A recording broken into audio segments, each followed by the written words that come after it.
in focus there, Robotic Arms.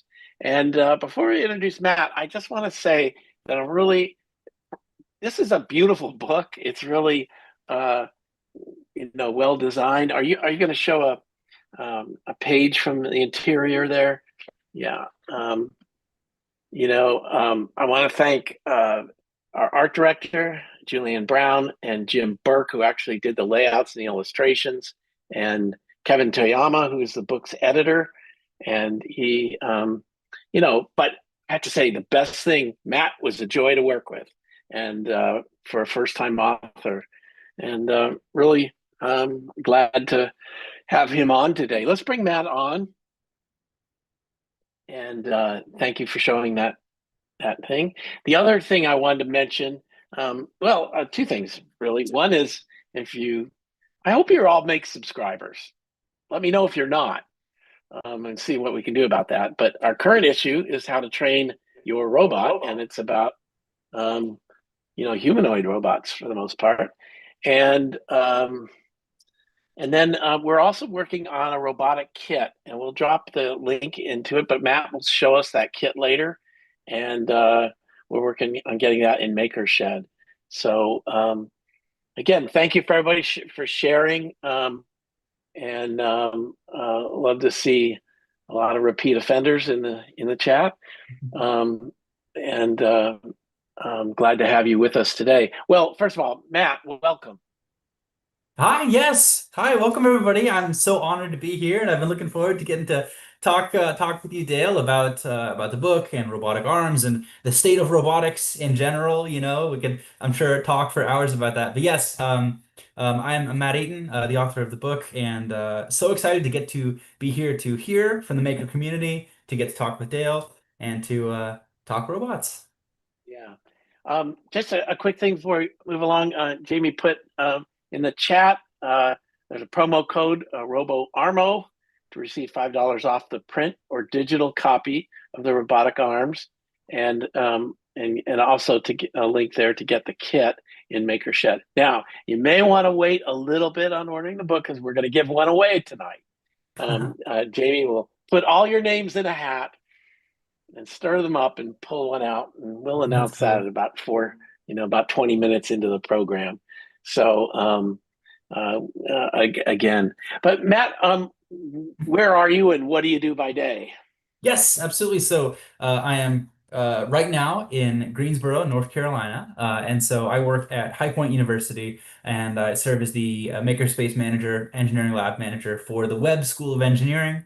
Like I said, as a part of High Point University. Yeah, so I have worked as a high school robotics teacher, a robotics entrepreneur in a lot of ways.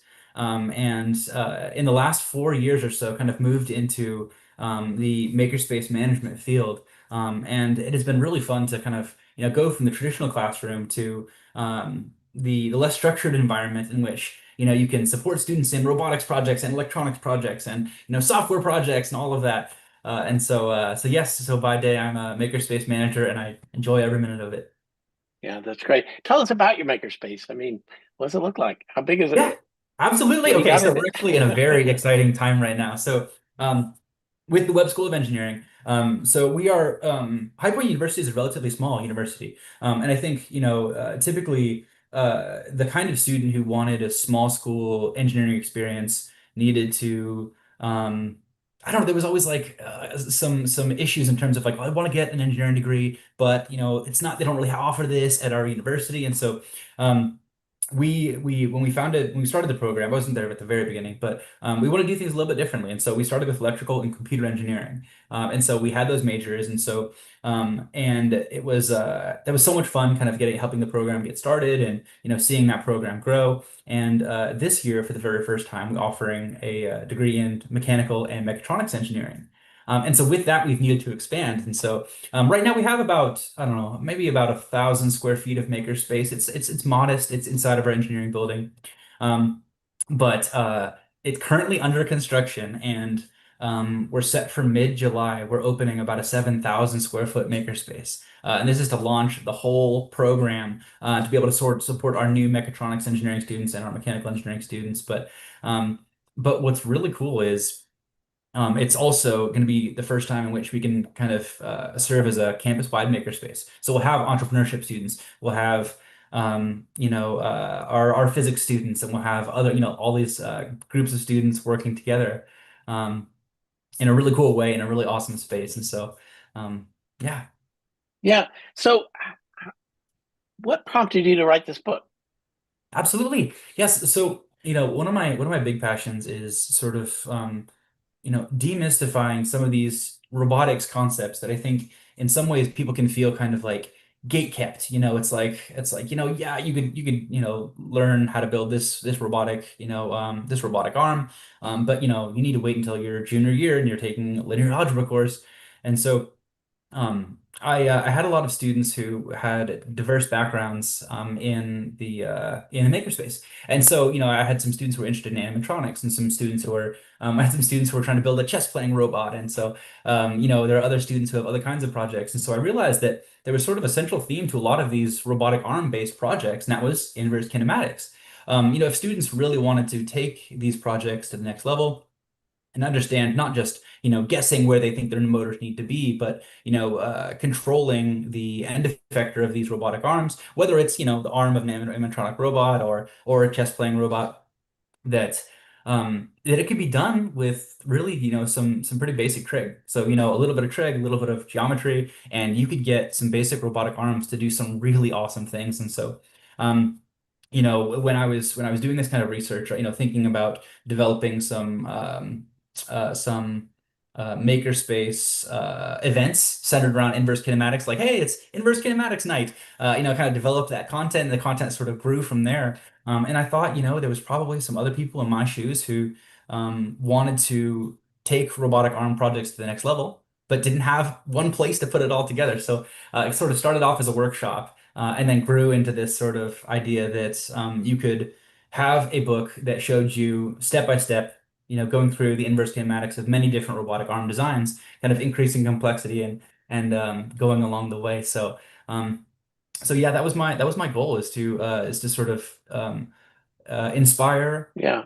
the makers. They're building robotic arm projects. You can absolutely go to that next level and don't necessarily need to Right. be in a university program. And we'll bring up the kit in a moment, but just to make a point here is you didn't Mhm. write the book for a specific kit, really. I mean, we have a kit that you can use, but it applies to more broadly to pretty much Yeah, any kind of robotic arm you're doing. It's independent of the absolutely. Yeah, yeah. The book is specific very kit. much meant as a starting off point. Like certain configurations are good for certain applications, and so the main goal was to have it be fully customizable, right? That's why we have all the design files, all the software, open source, and it's there to be hacked and to learn these concepts and use them in your own projects in a big way. Yeah. Definitely, I hope that's how people use the book. Yeah. So, I mean, certainly you were kind of writing for, in a way, colleagues, people that are running like college maker spaces or, Mhm. some degree, maybe high school. Yeah, Um, but I think you make the point in the book, and you might have already said this, but it's just, the robotic arms is a good place to start yeah, for absolutely. students in robotics. Talk about that.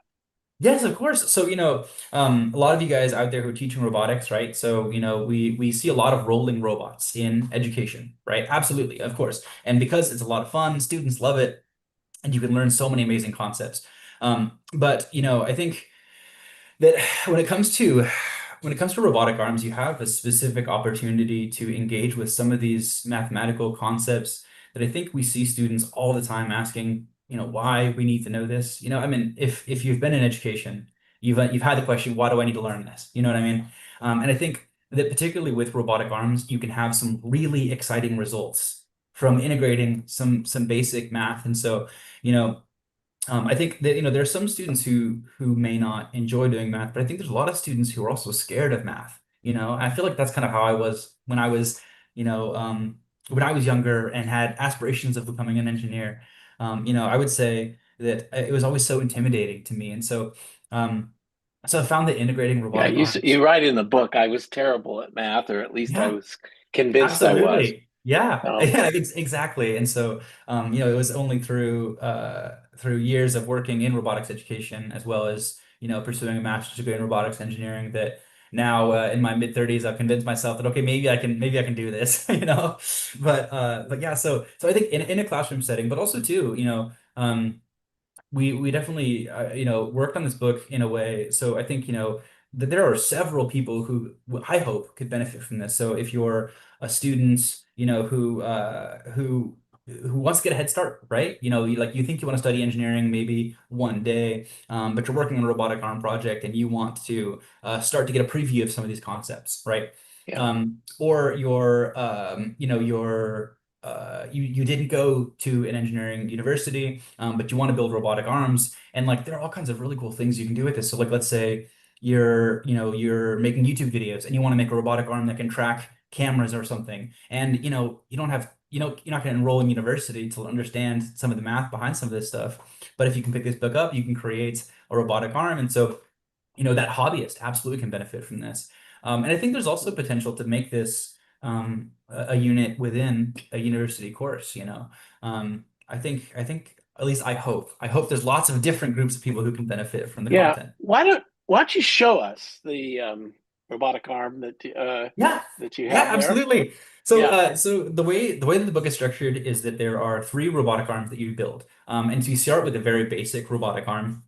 And then you kind of increase in complexity. And so one of the reasons why I wanted to start with the basic robotic arms is you have to start in 2D, right? Like if you jump straight into three-dimensional inverse kinematics, it can be a little bit intimidating. So here I have a variation of one of the arms, and so I want to make sure we can see this.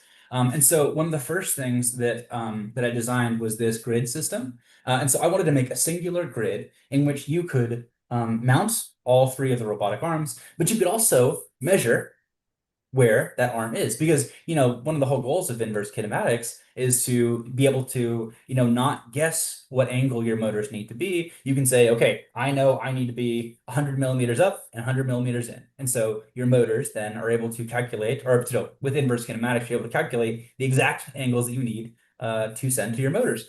And so this is a 4-link robotic arm. Now, the book, we cover a 3-link robotic arm. The reason why I have this 4th link on here is for this electromagnet. And that's also kind of a fun example of, you can put a claw on the end of a robotic arm, but you can make, little 12-volt electromagnet or a vacuum pump. You can do all kinds of really cool stuff. And so I tried to make this robotic arm in a way that it matched the mathematical diagrams exactly. So there are some more, so you can create robotic arms like, if you look at a 6-axis robotic arm, right? You have much more complicated, configurations. But I wanted to show people that you can do a 3-dimensional robotic arm with 3 or 4 links and still, using some basic trig and geometry, get it to do everything that you would need it to.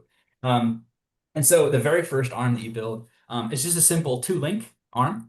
And so and people can take a look at that and see the example. And when I first started this, I was like, well, I don't know, is that too basic? And so, but the more I thought about it, in the same way you have a simple 2-link arm, right? That's perfect for, the arm of a humanoid robot, right? Or an animatronics project. If you need your animatronic project to wave, right? The position of the end effector relative to the first joint, that's exactly what you're trying to figure out. And the same way, if you flip it upside down, that's the leg of a robot dog, right? The kinematics is the exact same, or like the legs of a hexapod. And so you start off with a 2-link robot and you build the robot, then you learn about the kinematic calculations, and then there's a new method of input that's introduced. So it's buttons or knobs or joysticks or rotary encoders, things like that. So you go from 2-link, and then there's the 4-link robot. And so it's very similar to sort of a dual SCARA setup. And so what's awesome is, that setup is perfect for pick and place applications or a chess playing robot or really anything drawing robot like we have in the magazine article. Yeah, But that let me just point that out. So Matt yeah, yeah. has um, Sketch Robot, I think it's called, in the magazine, Mhm. in the current issue of Make. So you can check it out there and see what you think about it. Yeah, yeah. And so then the final parts of the book move into 3 dimensions. And so my hope is that it goes through in sort of a way in which can scaffold that information. But yeah, that's kind of the Yeah. the flow. Yeah. Well, before we continue, just I want to welcome anybody who came late. Glad to have you here. It's nice to see people here from Kansas and Missouri, and I don't know, some I'm not sure where from, but I'm glad to have you here. We are talking to Matt Eaton about his book Robotic Arms, and we will get to questions. He's from Montreal. That's great. And so please put your questions in the chat, and we'll deal with them in a few minutes here. You brought one of your students. Let's bring him on and introduce him. And he's a rising sophomore, you said. Yes.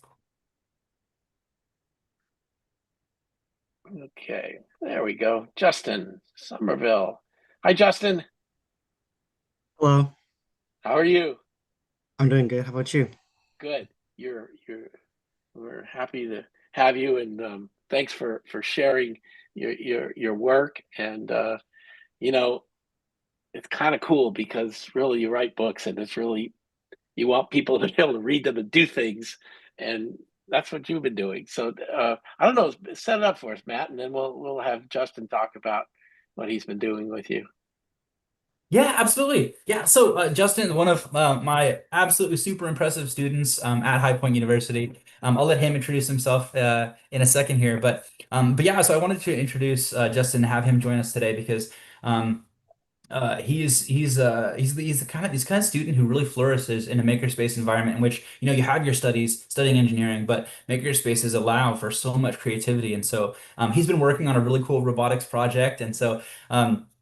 I think one thing that was so cool is, he was talking about this portion of the robotics project he's working on in which kinematics are involved. And so, I was talking to him about how, we have, so I've been working on this book about kinematics. And so we talked a little bit about it. But one thing that I thought was so awesome is he didn't want me to give him the answer to one of the problems he was trying to figure out. He's like, no, I want to figure it out. And he did. He absolutely did. And so it's been really fun to play just a small role in his own creation of this project. And but really too, he's a wonderful example of a highly motivated student who's studying engineering, working in the makerspace, and using some of the same concepts that we cover in the book. That's great, Justin. Just before we get into, give us a little background, like what clicked for you that made you wanted to go into engineering? So actually, a little fun fact about myself is that I've been programming since I was 10 years old, and Ooh, and I also love Minecraft. So like that whole entire programming experience, I I kept programming stuff in Minecraft, making games, making custom bosses and items. Uh, so so what got me into engineering is in programming is kind of similar with engineering, where you have an idea, you you figure out what components you need. So like what code structure, what things in the code you need to make your project real. And so originally I was going to major in in computer science, but um, I decided to major in computer engineering because I don't know that much of the physical side of technology. So and yeah, so far I've loved all my professors. I've loved making projects. It's been so fun. yeah. Do you actually like doing stuff, right? Yeah. Yeah, Yes. it's great. Now, I think Matt told me earlier, you have some other talents outside of engineering. What else are you doing at school? Yeah. So I'm I'm in the music department doing a wind ensemble playing the percussion, and I'm also in the percussion ensemble, which is just all percussion. Um, and yeah, I also got an award recently for for best for the best math student in uh, in in the freshman level because it in those math courses the teacher saw like how I like to go beyond and see like what else I can do with the math. That's also another thing with engineering. You get to like explore the different things you could do with the stuff you Yeah. have. Oh, that's great. So, do you want to tell us about a project that you've been working on? Yeah, so my cousin and I are working on this project where we make our own robots. He's making a cat robot, and my robot is called the Headless Scorpion, which you'll see in a second why it's called that. Mhm. And so what the idea is we get a server and we link our robots together so that we can control each other's robot from our own homes. So I have my robot right here. I have two parts of it actually. So this is the base of it, which is pretty much like a robotic car. And right here on the back will be a tail, which I also have. Uh, it's half assembled because I did make a measurement error, but Which this happens. is, yeah. So yeah, actually making errors is okay. Sometimes, I mean, it depends on where you are. Like if you're in a job where like you're making something important, it's like it matters. But for like hobby level a project, it is totally okay to make mistakes. Is always I would say it's really just part of the process of making something. But Yep. yeah, As so Thompson says, we learn best from errors and mistakes. Trial and error, Absolutely. I believe, is the yes. phrase. That's good. That's good. So, how, I mean, it's great when you see us, anybody, student particularly, just take on something, rush ahead and start building stuff with it, right? Like, Yeah. yeah, I love collaborating with Justin in the makerspace. Earlier, I mean, even a couple hours ago, we were working on laser cutting those pieces for that portion of the robot. And I can't wait to see it come alive. Yeah, and Matt has helped me a lot with like figuring out how to make the pieces go together, like uh, the design for it. So I also want to thank Matt for that. Okay, great. We're going to just take a quick break here. I want to let you know that Jamie did the random drawing of the winner of the free Oh, Robotics Arms cool. book. And drum roll, the winner is Dustin Spafford. All right, Dustin, Dustin, congratulations. congratulations, Dustin. And Looking Jamie forward. will reach out to you and via email and get contact information, and we'll send you on a book. Congratulations! Thank you.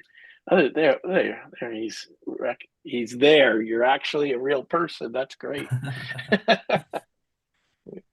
So I'm always glad to do that. So sadly, if those of you who are waiting to get that book, you can order it through Makershed, and we'll put the promo code back up there if you missed it the first time. So, um, so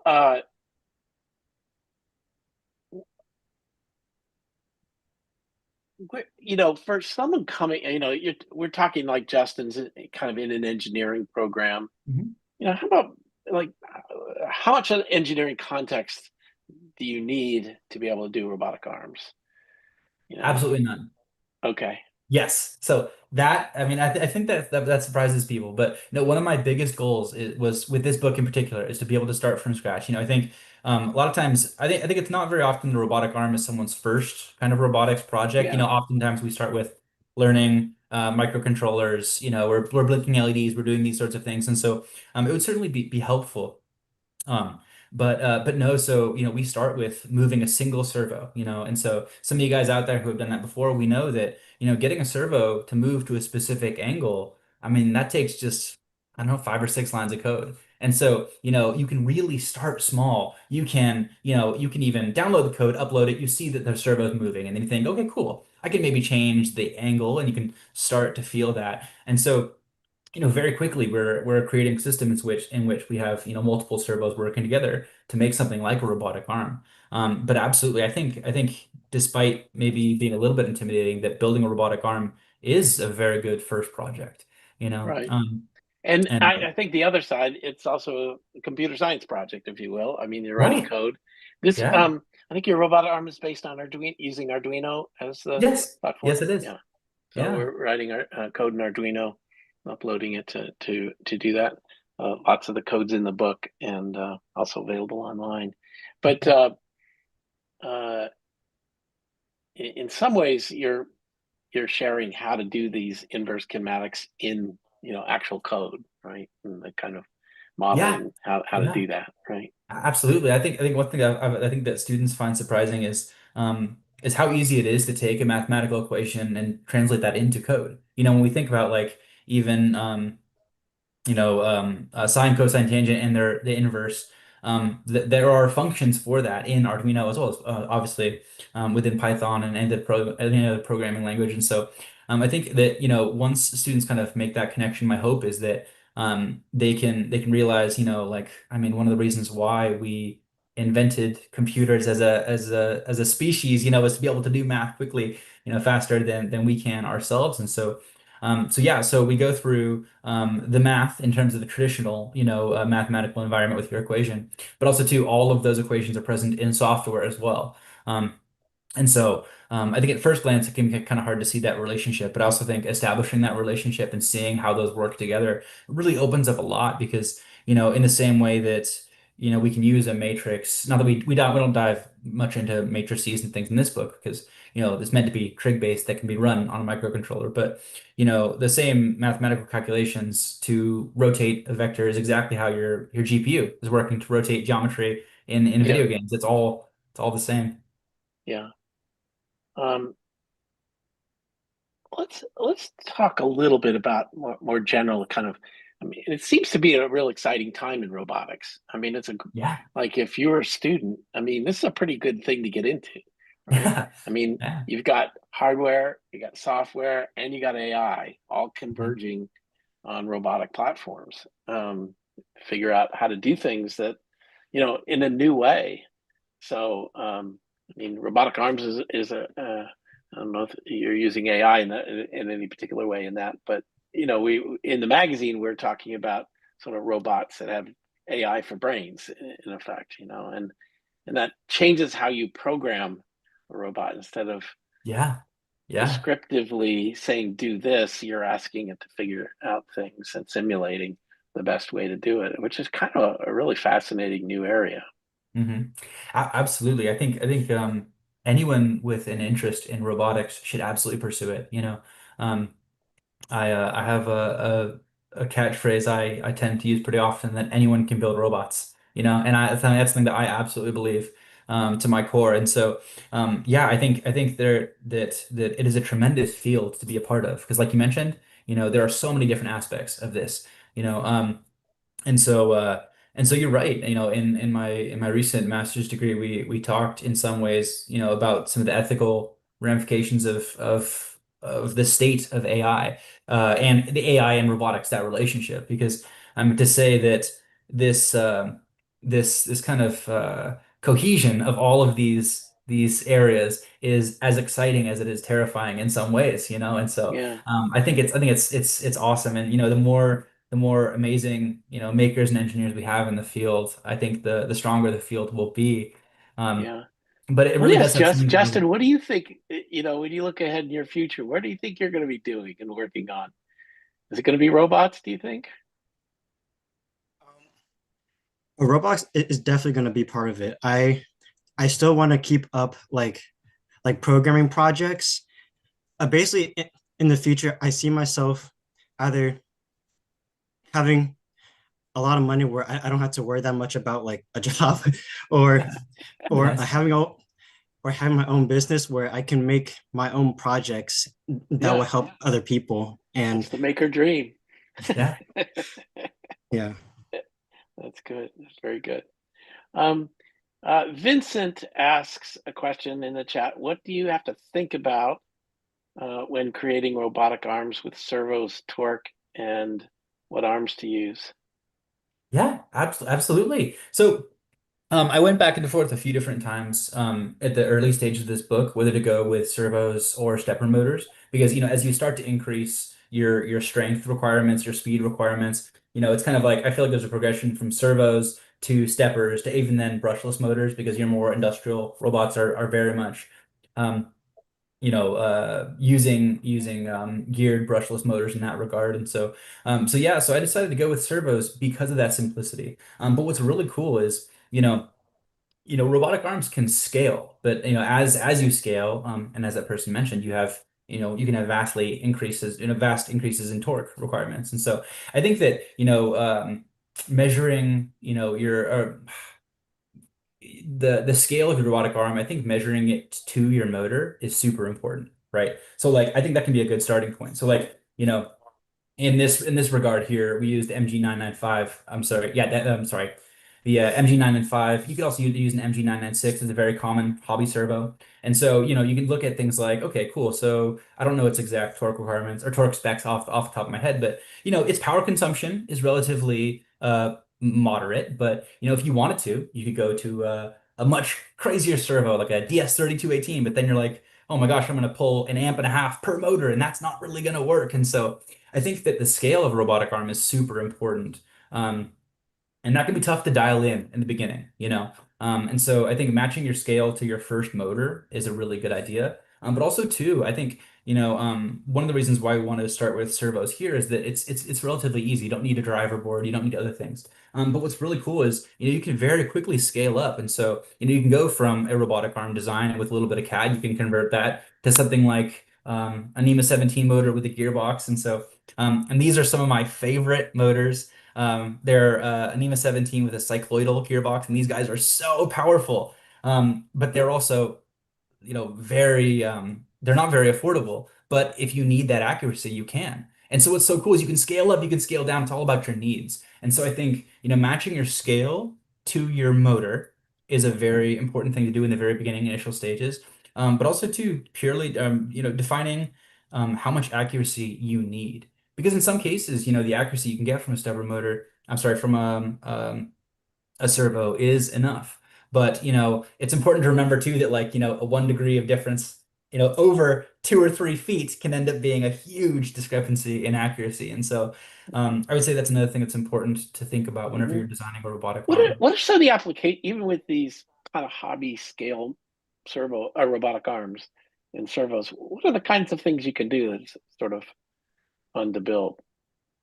Yeah, absolutely. So, I think even in just the three designs that we cover in the book, I mean, I think I would have loved to just kind of continue writing more and more and more and more. But I realize at a certain point you have to kind of let the maker or the engineer take over based on the information that you cover. And so like I said, I think I mentioned this a little bit that your simple two-link arm, is perfect for a quadruped project, a very small one, because there are other requirements and things that you want to think of. Um, but also too, um, what can't you do with robotic arms? There's so much, I think another really fun thing to do once you have a robotic arm design is to integrate it in other systems as well. So like I've always thought it'd be really fun to convert one of my robotic arms into a lamp that always follows my hands, you know? I just think that's a fun idea. I've never had time to build that exact thing, but I mean that's a perfect example of like a silly kind of inverse kinematics solution, right? Or I think about like I love like with the Pixar intro. There's the lamp that Yeah. if you wanted to make a lamp that could track a ball, right? You're gonna need some controls, and some inverse kinematics would be the perfect way to be able to figure out, hey, where's that ball? I need to point there. So there's some silly applications too, but obviously there are industrial applications. I think there's a lot of benefits in the hobbyist for someone who wants to do something like I see a lot of camera control projects. So like someone's in a workshop and they're trying to film something and they want a camera that can move to a specific location. And That's so cool. and that's one of the reasons why learning inverse kinematics is so um important because if that hobbyist needed to say like, oh, I think I need 20 degrees on this motor and like 15 degrees on this motor, you lose so much time if you're trying to like hard code in angles and things. And so we humans, we think in terms of like, okay, my laptop right now is about 2 feet away from me, and we think in that kind of spatial distance. And so even though learning inverse kinematics can be difficult in the beginning, it's like you're doing a lot of front loading of this work because then in the future you can tell your robot to go wherever it wants, wherever you want it to, and then it'll go there. And so, and you need to you need to change those calculations, and you need to model your robotic arm mathematically every single time as you change your designs. But what's awesome is, and that's one of the reasons why I wanted to show that progression, is that like going from the simple 2 link to the 3 or 4 link robot in 3 dimensions, it is not 10 times more complicated calculations. You're doing similar calculations 10 more times, you know? And so I think that's important to remember. And so really the sky's the limit, but I think um, yeah, that's great. I think there's tons of examples of Yeah. people, things you can do with robotic Okay. arms. Good. Jason McFeeters has just posted something. You might want to give that a read. He's it also talked about the M5 stack as a fantastic Yes. L-arm Okay. module. Can I talk about that for a second, Yeah, actually? Okay, sure. as a robotics engineer, a ton of my work is in ROS, and so ROS 2, and so all of the code is written in Arduino IDE, but something like an ESP32 based M5 stack, I use ESP32s probably, ESP32 based microcontrollers 90% of what I'm doing, and so it's so cool with some of those microcontrollers and dev boards built around ESP32 like the M5 series. The fact that you have Wi-Fi and Bluetooth built in means even more awesome things that you can do. But also too, its ability to communicate with something like a Raspberry Pi running ROS 2 means that there's like so many amazing things you can do in terms you can do physics simulations, you can do virtual digital twin kind of things, you can do so much of that. And so let's see, other than cost, what are some challenges that I need to overcome? Um, so funny, cost is a big one. Yeah, if you it's kind of like if you want something to be accurate, it ends up being kind of more expensive, especially in a garage environment. Yeah, but he's Um, talking about using. I don't know. It's kind of interesting. He's using a robotic arm for a gigantic 3D printer. It's kind of like if you've seen those ones that are large scale, like building yeah, a yeah. house or a Okay. statue. Right, right, right, right. They Okay. they Turn, operate okay. differently. Placing the So printer head with the arm. Okay. So, okay. I mean, 3D printers use linear systems for a reason. You know what I mean? So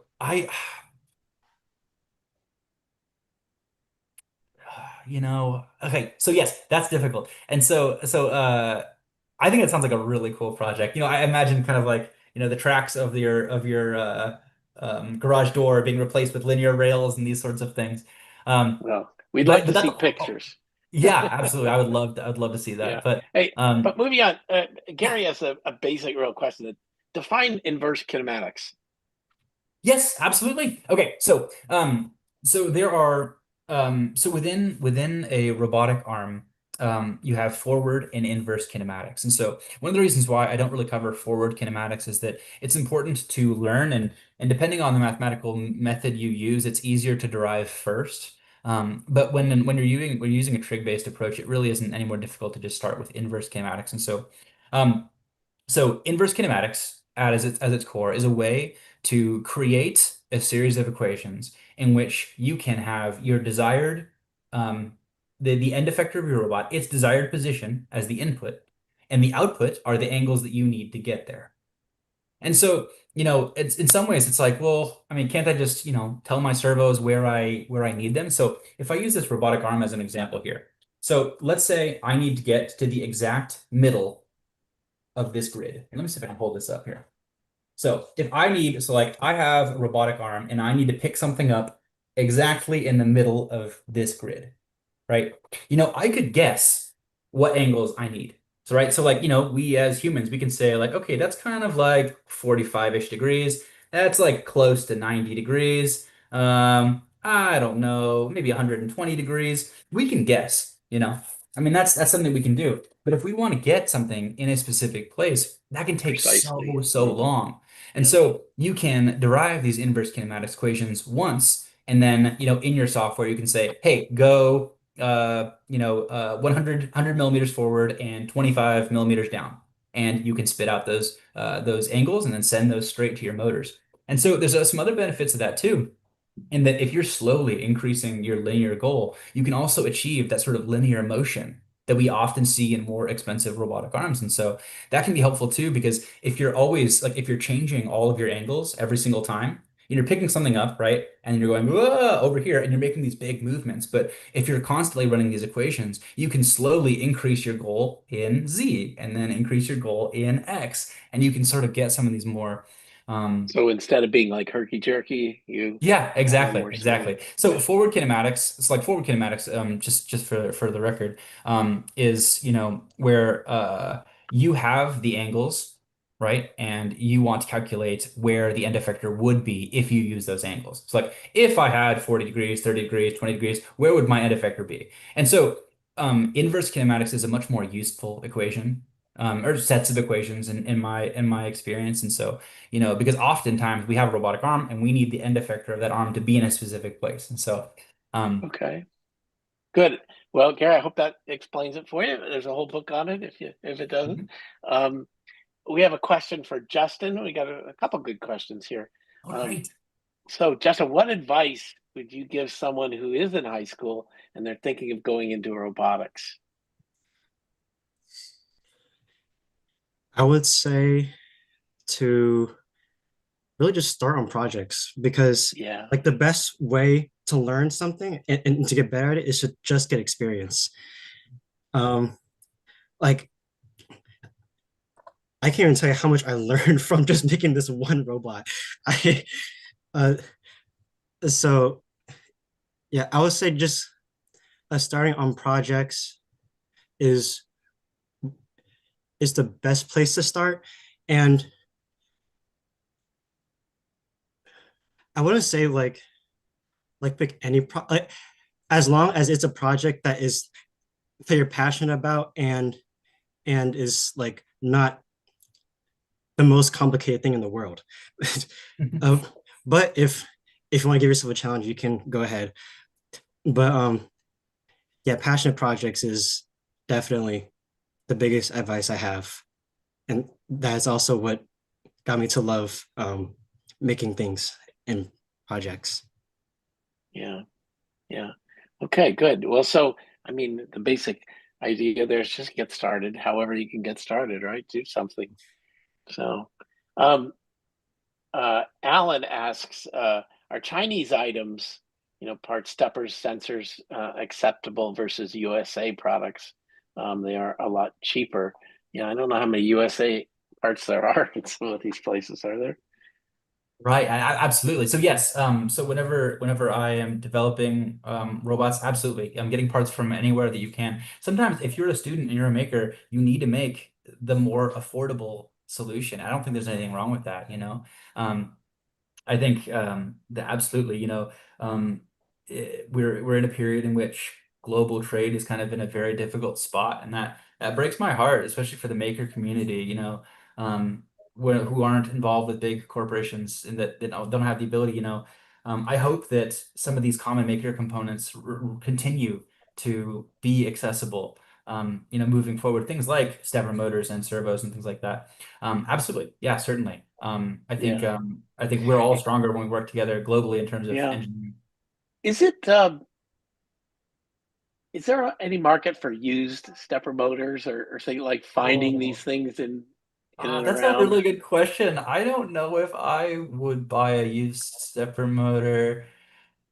I don't know. I mean, because it's funny. I say all the time, one of my favorite quotes is if you're gonna build robots, you're gonna break robots. That's just how it goes, and that's not a bad thing. It's kind of that part of that iterative process. So Yeah. so maybe, I mean, sort of like I guess okay. So in terms of like a grassroots way to get people parts in a difficult time, I love that. You know what I mean? Like that's a really cool idea, kind of like a crowdsourced engineering components and things.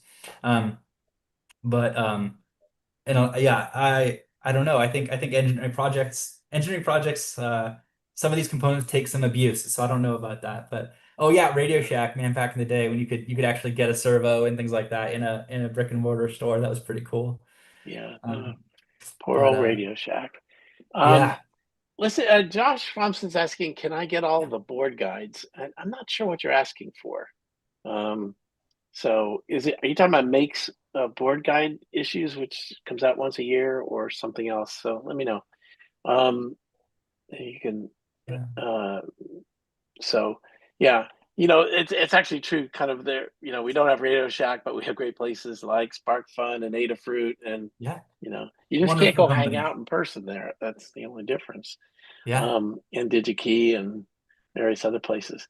Mhm. Lee is asking if you know the angles the joints need to be at and the endpoint. How do the motors know where to go from where they are already?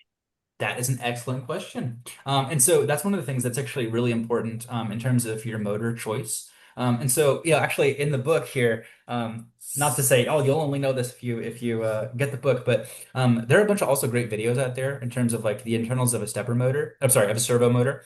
And so, so from a servo's perspective, there's a potentiometer on the shaft of a servo, and that gives that feedback. And so in that way, you can tell a servo, it doesn't need to, well, I mean, a servo knows where it was, where it is, and that sort of thing. And so that's not something you need to worry about if you're using a servo. And so that's and how a servo does that is really interesting. But if you're going with something like a stepper motor, right? You absolutely have that problem where whenever you turn it on, and based on certain stepper motor libraries, like the XL stepper library is a very common one, there are commands to set zero. And so that's one of the reasons why, like if you've ever used a 3D printer, you have to home that 3D printer with things like end stops. And so having a if you're doing a stepper motor based robotic arm, having in some switches can be a helpful way to set zero. So if you set the switch, then that is your new zero, and you can kind of calculate based on that.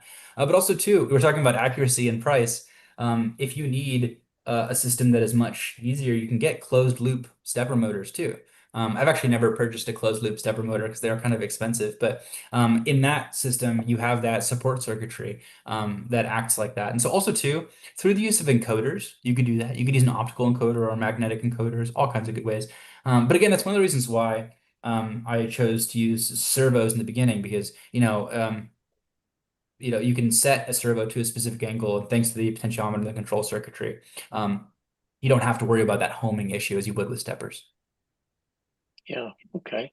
Um, let's see. Let's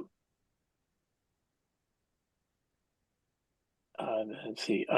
Paul asked, "Can you give a high-level overview of the book and the chapters, please?" Yeah, Um, absolutely. Of course. One of the best ways to describe the book is it's kind of in three different sections. And so there's 10 chapters, and there's three sections of three chapters. And so you build through three different robotic arms. And so the first is a two-link robotic arm, which we talked about. And then there's a four-link robotic arm. So you start in 2D, right? So you have a simple two-link, two-dimensional robot where the math is very easy in terms of inverse kinematics.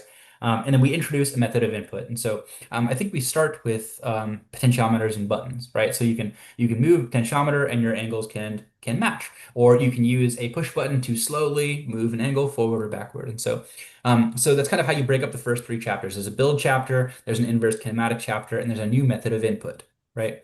Um, and so then the next three chapters, you go to a four-link robot. And so the math's getting a little bit more complicated. You have a little bit higher accuracy, a little bit more complexity. And there's some mechanical benefits to having your motors kind of closer to the base. And we talk about that. And so you have the same thing. You have a build chapter, you have an inverse kinematic chapter, and then you learn a new method of input. And I believe at that point we introduce joysticks as a method of input. And there are many different control schemes, where you can have a joystick that is directly proportional, or you can use a joystick to kind of iterate up or down your desired X and Y, and we talk about all the different examples. So, and in each input chapter, there's tons of different projects and things about that. And so then the next three chapters are when you move into three dimensions. So we have a three-dimensional, three-link robotic arm. And we do the exact same thing. So there's a build chapter, there is a kinematic chapter, and then the final method of input is a rotary encoder. So, oftentimes I see students kind of relying on potentiometers where rotary encoders would be better in that particular example because it can spin constantly and you can reset and do that kind of thing. And then the final chapter is about taking the next steps, so like I mentioned, I really hope this book is really just a starting point, there are amazing robotic arm designs out there that are much more complex.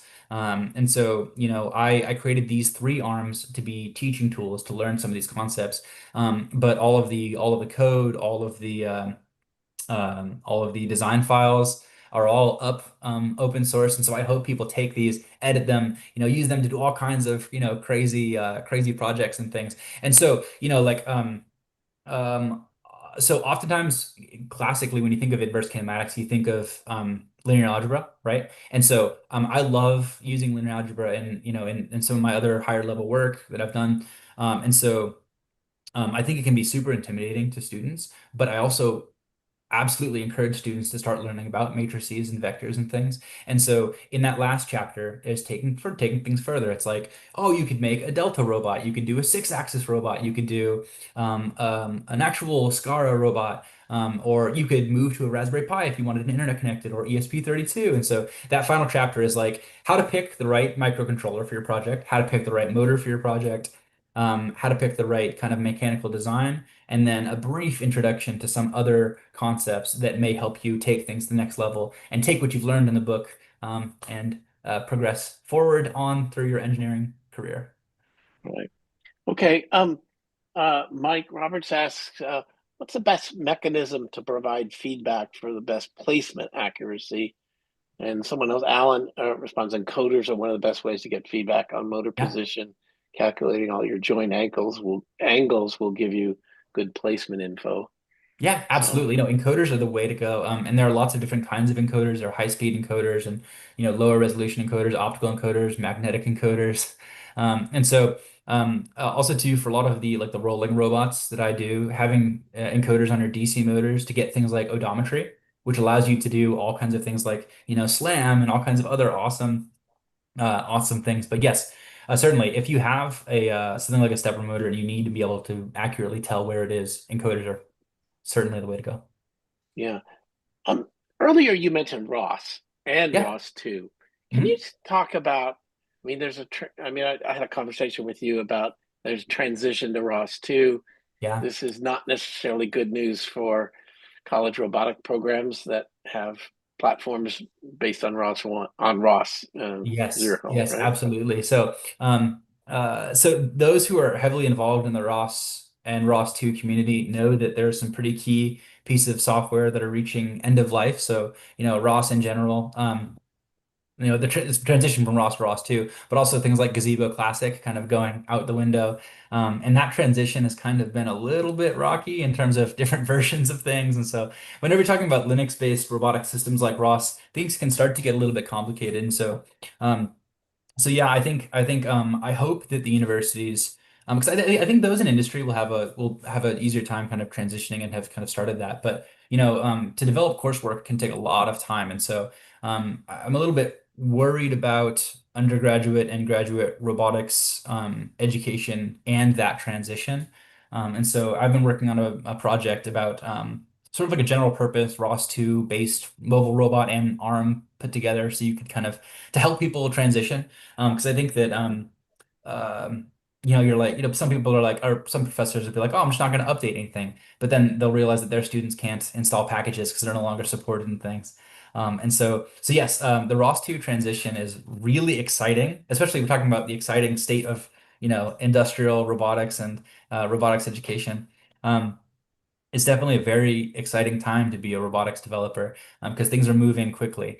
But that's But so would fun there about be them. some people that say, "Oh, don't use Ross"? Like, I mean, yeah, there's some. absolutely. I think Ross is so the open source nature of Ross is really fantastic. I think the Ross community um, and their transparency in general have been amazing to support both education and industry. I think the teams who are working on that, I have a ton of respect for. But also too, there isn't one programming language. More than one programming language exists, and that's for a reason, right? Because there are certain things that are better for other things. And so, I think if you're trying to do a lot of simulation, that ROS can be a lot of fun. Um, and I really, really enjoy. So like I guess if I was trying to convince someone why they should do ROS instead of, individual programs, I think one of the best things, what I love most about developing in ROS and ROS 2 is kind of the mesh network of it all, and that I can have a camera node and I can have a motor controller node and I can have an odometry node, and I don't always need that information. I can leave that information alone. I can pull that information when I need to. And so that sort of like open source mesh network of robotic systems, I think is really useful. But there's also a super steep learning curve. And so I think that you don't need to know ROS to start to build robots. Absolutely. But I think if you love robots, it's also a really great thing to get to eventually. Okay. All right. This one I'm going to direct to you, Justin. There's a person here, James, who's kind of asking more about, I think he's a grandfather trying to interest his grandchildren into, like into robotics and other things. And he's tried, using a robotic arm, using cheap stepper motors and pieces of wood and internet radio and other things. But I've failed to inspire even one of my 9 grandchildren. Just seems like a critical field for the future. And I Yeah. want to acknowledge Sarah Wilson's response, was like try to match their interest. Sewable circuits, making an automatic plant water, make magazine and instructables, have lots of different types of projects, which, sometimes they want to do what they want to do more than what you want them to do, I guess is another way to say it. But do you have any advice? You're closer in age to his grandchildren than we are. I'm a grandfather, not a grandchild. I was actually going to say the exact same thing to, Yeah. to match their interests. Because when I think about how I got into engineering and how I see like my cousins tried again to programming and other stuff in STEM, I see them relating it to something they already enjoy. Like for me, I before I started programming, I was playing a whole bunch of Minecraft. I love Minecraft, and then is at some point I realized that I can add my own stuff to Minecraft by programming things in it and making mods, making servers, and so on. Um, and for my cousins, he plays a lot of Roblox, and and he also makes his own Roblox games, which got him interested into programming and game development. So I definitely agree with trying to match their interests. I think that is the best way to get your grandchildren interested Yeah. in robotics. Yeah. I think that what's hard sometimes is when your kids don't seem to be interested in, computers, programming, science, and, they might be interested in video games, but that doesn't mean it transfers over. Um, so, you know, um, that is a challenge. But I think, what I would kind of add to that is like, it's not, for some people, the robotic arm itself is interesting. For many other people, it might be the application, like, I don't know, to have it play chess or checkers or something like that, or, that might be more interesting uh, than, than anything else. So, yeah, we have some pointing out robotics operating system, or ROS, and we put some links in there. Thank you. Mhm. Uh, But yes, to POC. answer Jason's question, free, open source, a wonderful resource. Yeah, but I think it's interesting. Another one's, Gary's, the Crunch Labs, Crunch boxes, get young Mhm. people into it, and others Mhm. remembering when you think Pascal, that is a while ago, but that's kind of cool.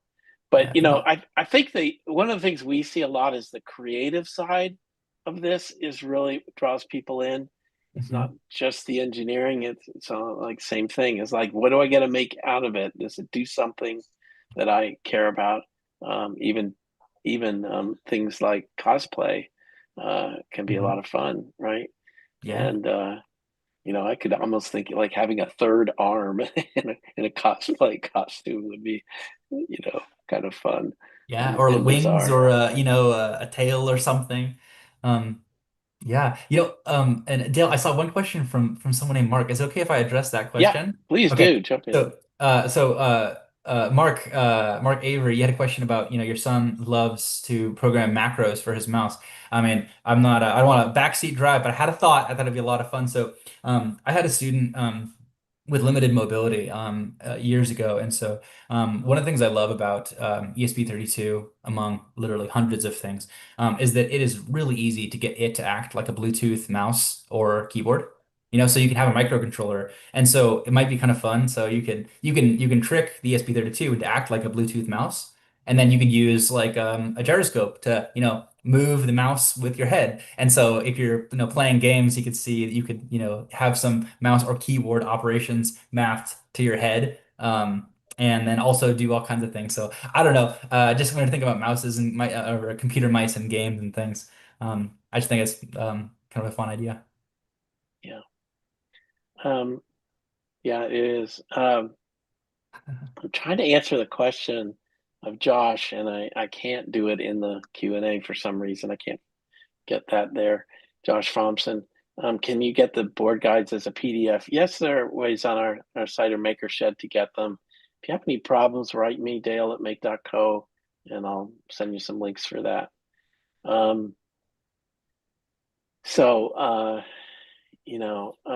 Let's see, we get a new thing. Okay. I don't know if for free.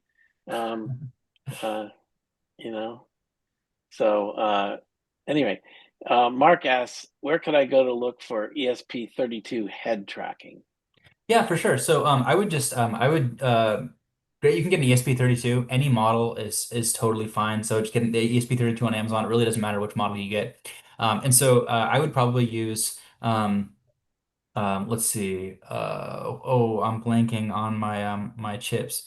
Um you can oh, come on. I'm trying to think of All the right. exact gyroscope that I would use. So yeah, so you can get a gyroscope model, like even if you search on Amazon for a Arduino compatible gyroscope module. I feel like I have some on my desk here, but I'm just blanking on one of my favorite ones. But there are some that are even like very easy to integrate, and so there are some also too, like if you look at um, I think SparkFun has a really good library for the MPU 4050. There it was. Okay. I knew it would come to me. It's the MPU 4050. That's a really great, very affordable gyroscope. And so you can look up tutorials for the MPU 6050. And then also there are some example libraries for that, the mouse and keyboard library. Yeah. Yeah. Okay. I think it was the MPU 6050. That's what I was thinking of. But there are a bunch of 4050, great, yes, in there, but is it NPU yeah. 4050? Yeah, MPU okay. 6050. But there are a bunch of other great ones out there too. But yeah, so I would put those pieces together. So I would get some code that works. You can like I think even Adafruit and SparkFun have good libraries for that microcontroller. And then look up some guides, and you'll have Yeah, to put them all together. But I have nothing but faith in you. yeah, oh, that's great. All right. Well, I think we should probably wrap here. I want to thank you, Matt, for first of all for writing the book and all your work in the makerspace at High Point University. And Justin, I'm glad you're taking advantage of all this, you know, cool stuff to learn how to do things. And you're gonna have to get back in touch with me in a couple years and let me know what you're up to. I bet it'll be really, really cool to see that. I want to thank everybody who's attended. Um, I just saw that Josh is 9 years old. Yeah, if you need that, as I said, if you can email me, or somehow contact us, we'll try to get you stuff. I want to thank Matthew Raniowski. Said thank you to all for you're all awesome. Keep exploring and sharing what you learn with each other. Networking community help us develop resilience. I agree. That's a whole part of the maker community. So we'll end on that. But Matt, thanks a lot, and I hope your book, makes a dent in education, gets more kids like Justin doing this kind of cool stuff. All right. Absolutely. Yes. Thank you so much. We love connecting, building our engineering community. So Yeah. feel free to reach out to myself as well anytime. And I Yeah. know, absolutely. Yeah. Justin, thank you for joining us. And Dale, we really appreciate the opportunity to get to chat with you. It's been Yeah. fantastic. That's great. Okay.